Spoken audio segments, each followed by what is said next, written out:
In today's video, we're going to be going over Armani Acqua di Gio Profondo, the Eau de Toilette version. So I haven't done a full review on this one yet, and it came out last year, so definitely late as far as that's concerned. However, I figured, you know what, I would go ahead and kind of wait until we're kind of on the horizon for warmer weather here, which we are, and so now will be a good time to go ahead and do a full review on this one. I'm going to tell you how it smells, how it performs, and kind of most importantly, how it compares to the Eau de Parfum version, both the updated one and the original one. Because as per usual with most designer brands these days, they just kind of keep getting more complicated for people who aren't, heavily invested in this hobby, because we had Profondo 2020 and then now the new Profondo EDP is what they call it. It was an EDP before, but then they kind of updated the bottle, and now they have an Eau de Toilette version. They have a Parfum version. Bottles are changing, names are changing. There's different bottle sizes too, just all sorts of crazy stuff going on. So I'm going to try to break it down as easy as we can. And just to show you what I'm talking about, here is what Profondo 2020 looks like. This is a 125 ml bottle right here.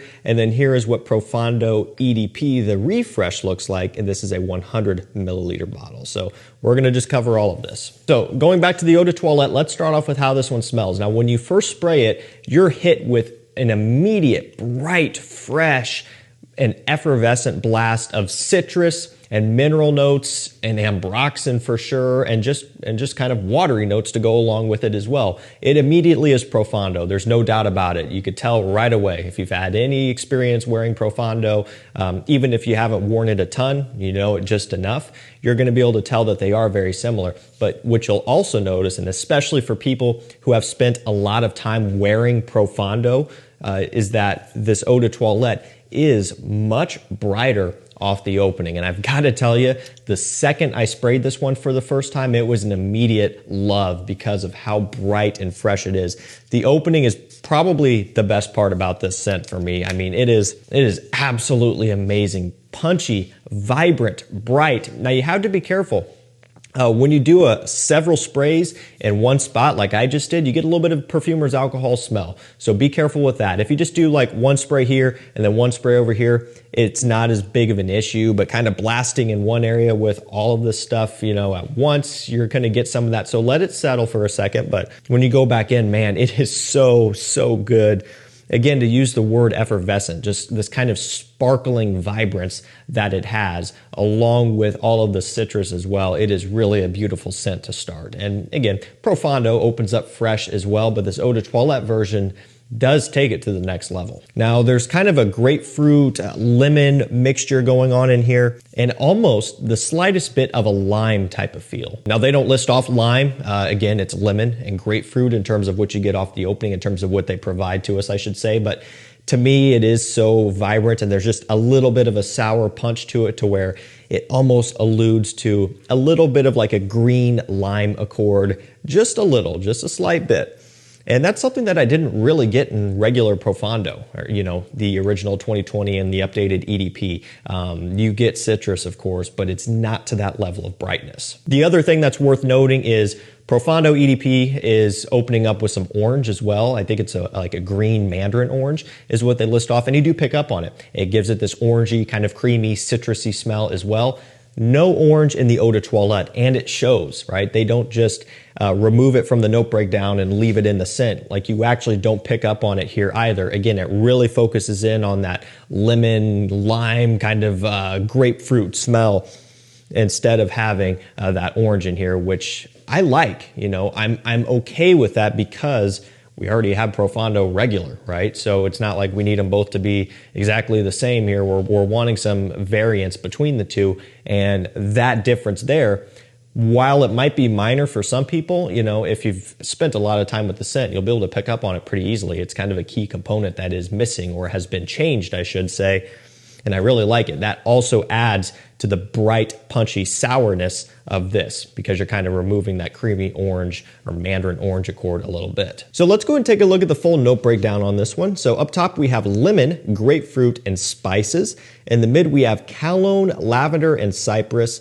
And in the base, or the dry down, we have mineral notes, woody notes, and patchouli. So You know, mineral notes for sure, you pick up on them. That is what makes Profondo what it is. However, you're not seeing any C notes listed in here. I still pick up on that. I do get kind of an aquatic, watery type of smell. Now, it's important to note that with this and with regular Profondo, I don't really get like a sea saltiness. But in particular with Profondo Eau de Toilette, I also find this one to be more ozonic based.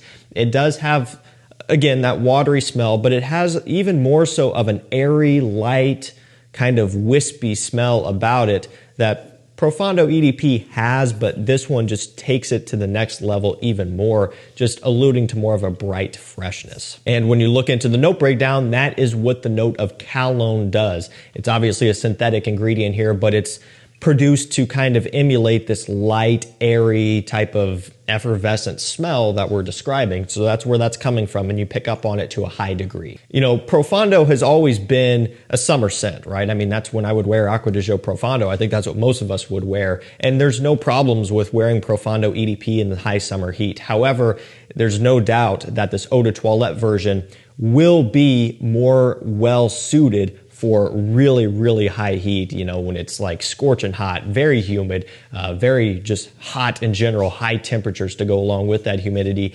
This is something that, due to that extra brightness, is probably going to be maybe a little bit more appealing for you. So really quickly now, I want to go ahead and do this and compare these two, because I know it's a common question. Profondo 2020 versus the new updated EDP. What is it, 2024, I think? I can't remember for sure, but it's the updated one that actually says Eau de Parfum on the bottle. This is likely what you're going to get if you purchase Profondo now.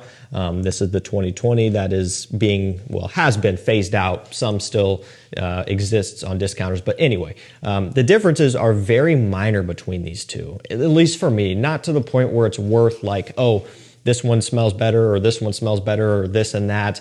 Honestly, I find that the opening of the updated version, the EDP, the newest one, is actually a little bit more smooth and a little bit more refined. The difference is mostly noticeable on the opening. Once we get into dry downs here, these two, very, very similar, nearly indistinguishable. But the opening, as I mentioned, is where you're going to see a little bit of a difference, and maybe not everybody will pick up on it. People who have been wearing this since 2020 release will probably be more likely to pick up on that versus somebody who maybe smelled it once or twice and then bought the new one. It's just kind of a non-issue for that. And for most situations, it's not something really worth leaning into too much. So between one or the other, it doesn't make much of a difference. Now, where your difference does come in is, again, this Eau de Toilette to the Eau de Parfum. And I also want to highlight the bottle too. Probably my favorite Profondo bottle so far, this EDT version. Might even be one of my favorite Acqua di Gio bottles in general. Just really love the gradient. Has that kind of texture to it, this almost powdery kind of texture. Interesting. That's that frosted look. So yeah, this is where your differences are going to come into play, and we already discussed them for the most part in pretty good detail here, whereas the Eau de Toilette going to be much brighter, much fresher, more of like a lemon lime type of opening, whereas the EDP version, the normal version, goes, you know, more orange leaning off the opening and then just stays a little bit heavier throughout the dry down as well. And believe it or not, as the Eau de Toilette settles and you really kind of get into that mid and dry down, you pick up on the cypress and the lavender to a pretty heavy degree. You really do smell them, and the cypress gives it this slightly green type of aromatic smell, which is going right along with that lavender too, just adding to that fresh, kind of clean and cooling, refreshing smell. You know, that's how I would describe this one, is cooling, crisp, clean, and refreshing. Again, Profondo is too to some extent, but this one is just kind of that next level of vibrance. So let's talk about performance really quick, and this is where it's going to be a little bit of a bummer for some people. We stepped down in concentration, of course. We went from an EDP to an EDT. Typically, that's not really the best for longevity, and it does show. This one is not quite as long-lasting as the Eau de Parfum.